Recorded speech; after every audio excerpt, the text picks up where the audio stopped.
Hi friends, வணக்கம். இந்த இதில் வந்து கமெண்ட்ஸுக்கு ஒரு சில கொஸ்டினுக்கு நான் உங்களுக்கு ஆன்சர் பண்ணுறேன். அதுக்கு முன்னாடி நம்ம சேனலை சப்ஸ்கிரைப் பண்ணாதவங்க பண்ணிக்கோங்க. பக்கத்தில் இருக்க பெல் சிம்பிளை அப்படியே ப்ரெஸ் பண்ணிக்கிட்டீங்க அப்படின்னா வீடியோஸ் போடும்போது உங்களுக்கு நோட்டிஃபிகேஷன் கிடைக்கும். லைக் பண்ணுங்கள், ஷேர் பண்ணுங்கள். ஏதாவது டவுட்ஸ் இருந்துச்சுன்னா கமெண்ட்ஸில் போடுங்க, நான் உங்களுக்கு ஆன்சர் பண்ணுறேன். இப்போ நம்ம பார்க்க போகிற கொஸ்டின் வந்து, எந்த ப்ளவுஸ் ஸ்டிச் பண்ணாலும் கப் ஷேப் வந்து பெருசாக வருது, அது வந்து ஃப்ளாட்டாக வேணும் அப்படின்னு சொல்லி கேட்குறாங்க. அது எப்படி பண்ணணும்னு சொல்லி கேட்குறாங்க. பெருசாக வருது அப்படின்னாவே நீங்கள் அந்த கிளாத் அங்கே நிறைய வைக்கிறீங்க அப்படின்னு தான் அர்த்தம். ஃப்ரண்ட் கட் பண்ணும்பொழுது பேக்கில் இருந்து ஃப்ரண்ட் மார்க் பண்ணும்போது சைடில் வந்து நான் ஒரு 1 இன்ச்சு சொல்லியிருக்கேன், அது ஆட் பண்ணிக்கோங்க. 1.25 வச்சுக்கோங்க. உயரம் வந்து ரொம்ப அதிகம் பண்ண வேண்டாம். ஏன்னா நார்மல் ப்ளவுஸ் மாதிரி ஃப்ளாட்டாக வேணும் அப்படின்னா பேக் லென்த் வந்து 13.5 இன்ச்சு இருக்குது அப்படின்னா ஒரு 13 இன்ச்சு நீங்கள் வச்சிங்கன்னா போதும். வச்சுட்டு ப்ளஸ் 1 இன்ச்சு ஆட் பண்ணிக்கோங்க. ஃப்ரண்ட் வந்து 4 இன்ச்சு வச்சுக்கோங்க. 4 இன்ச்சுக்கு குறைவாக வச்சிங்க அப்படின்னாவே கப் ஷேப் வந்து ஷார்ப்பாக தான் வரும். அதனால் அதுக்கு எப்படி வைக்கணுமோ, அதாவது சைடில் வந்து அதிக கிளாத் விடாதீங்க, டாட் பிடிக்கிறதுக்காக அதிக ஸ்பேஸ் கொடுக்காதீங்க.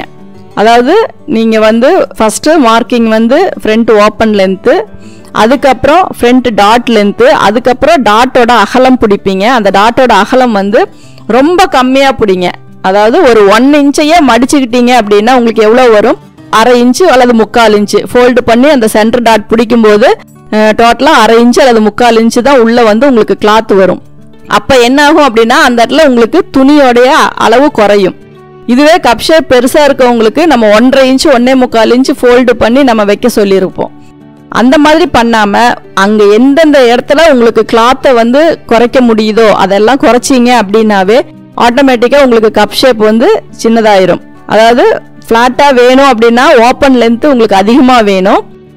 அதே மாதிரி சைடில் விடுற கிளாத்து 1 இன்ச்சு அப்படிங்கிறத அதையும் குறைச்சிக்கலாம். ஏன்னா ஃப்ரண்ட் பெரிய டாட் வந்து கம்மியாக பிடிக்கும்போது சைடில் இருக்க கிளாத் வந்து அதிகமாக விட தேவையில்லை. அது வந்து பட்டியை வந்து உங்களுக்கு ரொம்ப வளர்த்திட்டு போயிடும். அதனால் அது பின்னாடி கட் பண்ணுற மாதிரி தான் வரும். அதனால் அதையும் அதிகமாக விட தேவையில்லை.